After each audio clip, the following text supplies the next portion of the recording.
What is up YouTube, it's your boy Alex here from Team Generations, and today we are going to be looking at a deck profile for Megacolony for V-Series. So this is actually a pretty cheap deck overall, so I think I would classify this as budget.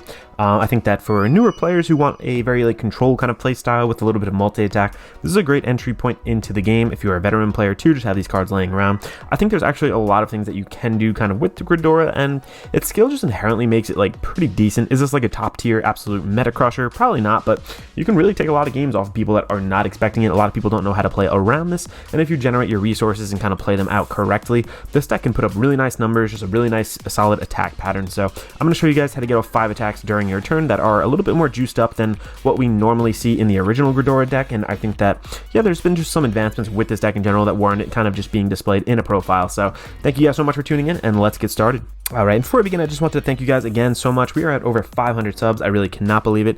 If you guys are enjoying the content, I ask that maybe you do hit that subscribe button, possibly leave a like on the video. We have tons more content coming up, updating a bunch of V-Series decks that'll be rolling out in the next couple days. A lot of overdressed stuff too. Gonna get local reports kind of in from tournaments and whatnot, so really excited for that. Really trying to hit that 1K mark, so thank you guys again. But let's hop in, and before we do that, I think we just kind of have to talk about the cradle markers, which so much of this deck kind of revolves around. So cradle markers are awesome. They are little marker cards that go onto your opponent's rearguard circles with a unit on them. Essentially it nulls out that unit. They have no more attack, they can't attack, can't activate effects. They're just basically like husks of what they were, kind of. So really interesting mechanic overall. Nobody else makes use of this in V format or in any format, I don't think. Nobody else uses cradles, but really awesome card because it essentially makes your opponent replace them or get rid of them, and when that happens, you get to search your deck for up to one card with the same grade as that and add it to your hand. So really nice as a resource generation and like a control option against your opponent. I really like this card, and when this deck first came out, it was really good against Luard, and we're seeing Luard is back in the meta, so I wonder how this kind of plays out against it. I'm going to try to test some games overall, but let's hop right into the profile now. So we're starting off with 4 of the boss unit herself. This is still Gredora. This is still our main ride target every single turn. I think that you can put this with Venom Stinger, but I kind of like to separate the two decks. I think they do have synergy in a way, but I predominantly like to either go one wave control or just, the Venom Stinger full aggro, balls to the wall kind of style. So her skill once per turn, counterblast 1. We choose 2 of our opponent's rear guards and put a cradle marker on them. In second skill, when it attacks, we get to cost, retire a rear guard, and then search our deck for up to 1 grade 3 rear guard, call it to rear guard circle, and then shuffle our deck. If you called that unit, and this unit gets an additional 10k until the end of turn, so buffing yourself up on top of that, calling out another unit, which allows us to multi-attack. On top of that, there's another card too that the whole point of this deck compared to a lot of others are to restand both units in both columns. So you're going to boost, you are then going to attack with both, and then you're going to replace them both and restand, just getting an overall more aggressive push than what this deck previously saw. And to do that, we are going to be running 2 of this card. So I am going to go into Pincer Attack Mutant Intrude Scissors. So this is an interesting card, came out in the clan selection. Its skill in the drop zone at the end of battle that you're grade 3 or greater Vanguard attack, counterblast 1, and call this unit to rearguard circle. So on top of the grade 3 that our Gredora calls out, we can also get this guy out. So I'm going to demonstrate in just a second what my initial vision, or what my final vision kind of is with this. But when it's placed also, we can soul blast 1 and choose one of our rear guards and stand it. And if this unit this unit gets an additional 10k, so just really powering itself up, restanding its booster, which is really big, and our other column should be standing as well. And let me show you how we're going to do that. We are also running just 2 of Strong Toxic Mutant, Hell Demise. So I'm running kind of lean numbers of these grade 3s, even though they're so impactful, and I'll show you a card later that kind of allows us to do this and kind of piggy bank our grade 3s back into the deck. But Hell Demise is great because its skill auto on rearguard circle. When placed, choose one of your opponent's rear guards and rest it, and stand one of your rear guards. So if you can't go into this double play, you essentially just restand the other grade 3 that you've already attacked with, or just grade 2, whatever the case may be. But you ideally want to actually be calling or standing up the rear guard in the back that was boosting this. So let's go into a play here. Let's just kind of toss this over. So we're on Gredora, right? We swing. This is just a random rear guard. We then, this guy's in our drop zone. This guy swung. There we go. We boosted. Now with Gredora, I'm going to retire a rear guard, and I'm going to call him. I am then going to restand him, and when Gredora hits, or any card previously kind of hit, I'm going to call Hell Demise out. and I'm going to then use his skill by counterblasting 1 and then, you know, soul blasting 1, but I'm also going to restand this unit, and this guy gets an additional 10k. So there's a 10k here, 10k here, on top of 2 boosters, which previously you really didn't restand the boosters. Hell Demise just, I mean, the Intrude Scissors really just took this a little bit further than it was before. So I really like that aspect of it. Overall, you're not going to get this off every single turn, but when you do, I feel like it just becomes like a really impactful play. Like, you're getting 5 quality attacks off because you are boosting them with units behind them. And again, you have those cradle markers on your opponent's circles, so getting grade 1s hopefully shouldn't be too bad. You know, if you retire stuff, if they retire stuff, so you should have those in hand, hopefully. And we run a lot of grade 1s to kind of get that off in this deck, and a lot of the grade 1s are just super impactful. So again, running that guy at 2 of, running the scissors at 2 of as well. Let's just put them back over here. Our next grade 3, we're just teching in one of these. It's like a solid card just to get the cradle markers on there. If you find that, you know, your opponent has like a huge field, they're building out a lot, and you don't want them to kind of just get the jump on you, you can put one of these guys down. His skill is when placed, we discard a card from hand and put a cradle marker on a rear guard our opponent controls. Second skill, when it attacks the Vanguard, counterblast 1, choose one of your opponent's rear guards with a cradle marker on it, and this unit gets 5k until the end of battle for each grade of that chosen unit, as well as retiring it. So a little bit of control, again, just resource generation 2 to hand. I think that this guy is good at a 1-of, just as like a tech. Don't need them like a ton in this deck, to be honest. I kind of like it at that 1-of. And like I said, we do have a card that kind of allows us to recycle some of our grade 3s, which is very nice.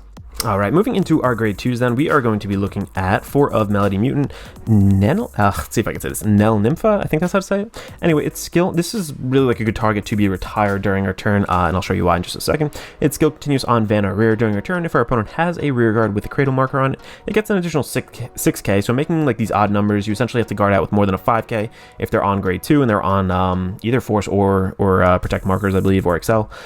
This guy is also auto on rear guard circle. When this unit is retired by one of your card's abilities, we get the Soul Blast 1, choose one of our opponent's rear guards, and then put a cradle marker on it. So just again, kind of forwarding our overall strategy of just nulling out our opponent, making them waste resources, and putting markers on all of their units, eventually getting us resources in the end. So nice, you know, nice synergy with the deck, obviously. Next up, this is actually the last grade 2 that we are running. Very lean on grade 2s in this deck, but this is going to be Despoiling Mutant Sticky Bolas. Not to be confused with Bolas from Magic the Gathering, but its skill, auto on Van or rear guard circle when placed. Counterblast 1, look at 6 cards from the top of your deck. Reveal up to a total of 2 cards with Darkface in their different card names. From among them, put them into your hand and shuffle your deck.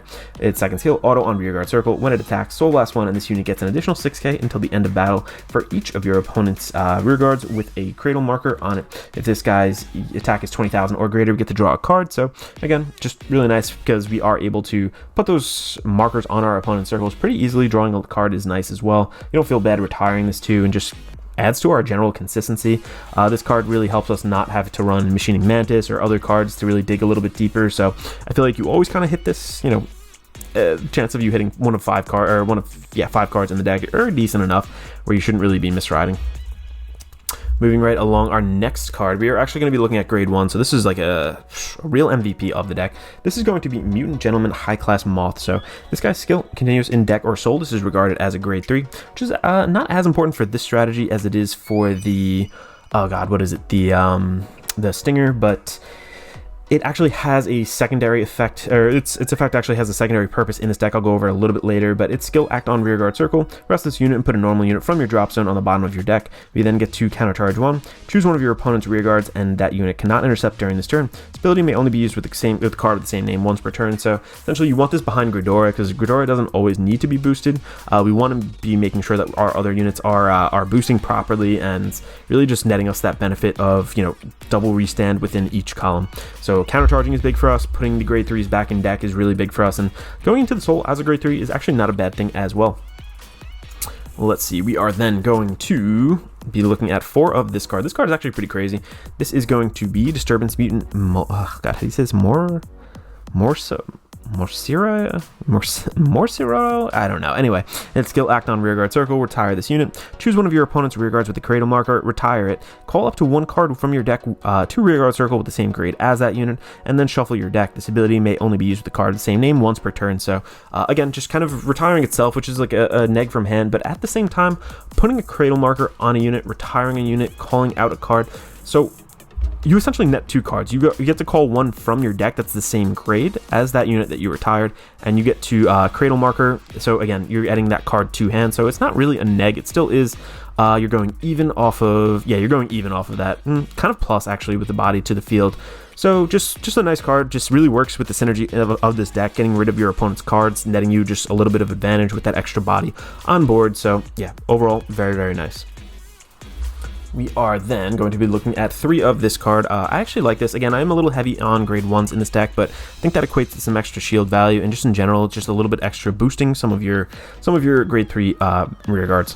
It's skill auto on van or rear when placed. Get to cost, discard a card from our hand, draw a card, and if you discarded a grade 3 for this cost, choose one of your opponent's rear guards without any cradle markers and give it a cradle marker. So what we want to do is get these guys into the drop zone so they can activate their effect, and again, it's a grade 3, kind of fulfills this guy's requirement. When it's in the drop, it can pop back out. So these two really just synergize really well together. I think 3 of is fine. Overall, don't need to see too many more of those. Let's see how many more I can kind of fit in here in the frame. Let's see. Yeah, I think I can do 3. So we're going to do 3 of this card. Again, whoops, didn't mean to put that one. Actually, just 2 of this card. This is going to be Small Captain Butterfly Officer. So one place we get to rest this unit and choose up to one of your other rear guards. It gets an additional 10k if you chose at the end of battle. Put this unit into your soul and countercharge 1. So we do run through a lot of resources. Counterblast, counterblast, counterblast. There's soul blasts all over as well. So putting it into soul, giving that extra 10k is a little bit more effective, and just countercharging is great. So I know we do run through Soul Blast as well, so putting it into Soul, like I said, is good. I think I just mentioned that. Not sure, I'm losing my mind here. But again, this is kind of serving the same purpose as the Moth. You want to put this behind Gredora because we want to be boosting with our other grade 1s, a couple of the grade 1s we have over here, and just really making your grade 3 restand a little bit more impactful, and that is the overall strategy of this deck. It's a little harder to get off, but if piloted correctly, I think that it is a decent strategy overall. Like you can get some wily games off. Next up, we are running 2 of this card. Again, just another control option. The whole point of Megacolony really is to get this like whole control kind of style off, but its skill continues on rearguard circle. If this unit is rested, all of your opponent's rear guards in the same column of this unit cannot stand. Its second skill, auto on rearguard circle. When its attack or the attack into its hit, put this unit into your soul and counter charge 1. So if your opponent lets it hit, you get rid of it, and you kind of you screw yourself out of like the double restand, but then you can get into a less costly play overall. So there's 2 different ways you can go about it, but overall, if your opponent doesn't let it hit, guards out, whatever the case is, like you're basically shutting off a whole nother row of theirs. Then let's say you focused on a bunch of other units, they have some Excel markers, and you're just trying to cradle those. If they have, you're in a column with another 2 rear guards. If you have this guy rested, like they can't stand, they become useless even though they don't have cradle markers on them. So I feel like there is just that control synergy with the deck, just makes it really hard for your opponent to play around with. Alright, so then on my last card, this is kind of like a weird card. I'm just trying it out. This is maybe just more of a flex slot. You can maybe tack in one more grade 3 if you want, but this is Area Stiller. This is a promo card. Its skill, act on rearguard circle once per turn. If there is a marker on any player's circle or unit, we get to cost Soul Blast 1 grade 3 and get an imaginary gift protect. So helping us just get a little bit more out of the deck in terms of longevity and just lasting throughout the game, getting that extra protect marker that we may need. I think typically we go protect 1 in this deck. You can go protect 2 if you really want to get like crazy numbers, but overall I don't think it's as worth, because we don't play a lot of grade 2s, and the grade 3s, yeah, it's great getting an extra 5k, but they can't intercept and they can't take full advantage of that protect 2. So I would say 99% of games go protect 1, and this guy helps us get it. So if you ride a mutant moth, the high class moth, that counts as a grade 3, so you can actually soul blast it with this. You don't need to go into 2 you don't need to go into 2 grade 3 rides to really get that off. You don't need to start soul charging other grade 3s and whatnot. So there is a decent synergy there. Then getting into the triggers, I think I'll clear the board and kind of get into the triggers separately. Give me 1 second. Alright, like I said, I am back in 1 second. So obviously I am running 4 heals, as we do in pretty much I think every premium deck outside of Gabriel maybe, and Overlord the cross. We are running actually 7 crit, not 8 in here, and I'm tacking in an extra draw. So I really like that extra draw, just because I feel like in Megacolony we have so many units that just become dependent on each other, and just in general, like it helps us guard out a little bit earlier with that extra 5k if you want to guard a little negligible attack, whatever the case may be. I just do like 5 draw. I feel like in any protect deck, you're looking to survive for that long game, play out the game, just overwhelm your opponent, and getting extra cards in hand is just a great way, obviously, to do that. So this is the main deck profile. If you guys want to stick around, we are going to hop into a test hand. I'll show you guys just my vision, hopefully, of how the deck plays out with the double restand. So yeah, let's hop into that. All right, let's shuffle up over here and get started with our test hand. Overall, this is like a really fun deck. I think that if you like a control kind of play style and want to work towards a goal on your own field, you like combos or whatever, I think this is like a very decent deck. Not too expensive if you have a lot of the cards laying around. If you are into Megacolony, let me know down below in the comment section. I have a machining deck profile that I did record today, and you know, depending on just what you guys kind of like, I think I'll prioritize kind of trying to get that edited and released if you guys show me love on this one. So yeah, that is a real like budget, like $15 kind of thing. That's, you know, a real archetype kind of tribal fun deck. Let's see, 1 back. I'm gonna put 2 back just because I'm looking for a grade 2 here, but the other 2 are actually pretty decent, so I do want to put 2 back. Let's see, 1 and 2. All right, we don't get a grade 2, but let's see if we can pull one off of either a draw or a ride here, because we do draw in V series off of going first, which we will be doing just to make things a little bit easier in this profile. So let's stand and draw. All right, we do get a grade 2, so that's good. I'm gonna ride the high class moth. It has AK body, grade 3 in soul. Gonna draw off of that, and we are going to pass over to our opponent now. We're gonna take a damage. All right, we are then, is this in frame? Yeah, this is in frame over here. Perfect. So we are going to stand and draw now for our turn. Oh, of course, we're drawing all of our triggers. I love to see it. Let us then ride right there. And anything else I want to do? I could pressure a little bit more. I'm gonna assume they don't call anything else down, so there's no point really to use this. Okay, well, let's just go here. We're gonna swing for 9k. Boom. All right, we got that grade 2. Pass it over to our opponent now. Take 2 damage. Let's say 1 and 2. All right, we're going to stand and draw. So let's see what we can get going over here. Let's ride into the Gredora. We're gonna get a protect marker. Where are my protect markers? Here we are. Let's just get that. And if you guys are interested in just, you know, filling in your things, I have a little video tutorial. Check it out on the channel on how to make these, but I'm going to put the protect marker in my hand. I'm going to call down 1, and I am going to call down 2. What else? I'm going to just counterblast 1. I'm going to say I'm going to put 2 cradle markers on my opponent's board. So 1 and 2. Just give them out, let's say. What am I going to do next? Let's see. Any other... So we don't really have too many things going on with the grade 1s boosting, but yeah, let's do this because we want the double restand thing going on. All right, perfect. So let us go. Do I want to do actually the on place for her? Might as well. Yeah, let's see if we can do it. Counterblast 1, 6, 1, 2, 3, 4, 5, and 1, 2, 3, 4, 5, and 6. Do we get one more Gredora? Yeah, let's do that. Different names. Yeah, I don't have anything else then. Thinning out the deck. Deck thinning is winning. Deck winning. All right. So let's see. We're going to proceed into our turn, I believe. There's nothing else we want to do. So we don't really have the grade 1s to boost in here, but overall, I am going to swing. Let's say we have, you know, two 6Ks on here, 6, 6, 12, 9. So we're going to be over. So I'm going to Soul Blast 1 here. I'm then going to draw a card. I am then going to swing here. Yeah, let's swing. Do I want to do this?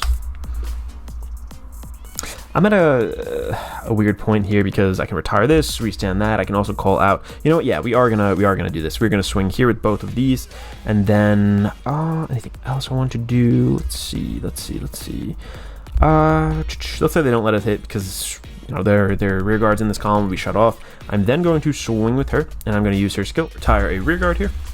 I am then going to call a grade 3. Okay, cool. I'm going to call him. I am then going to use his skill when placed, discard a card from our hand, and use one of the, you know, just put a cradle marker. I think we're cool with a PG being dumped because we have so many in hand right now.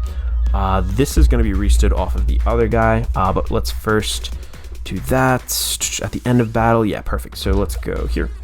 1 and 2. All right, let's do power draw.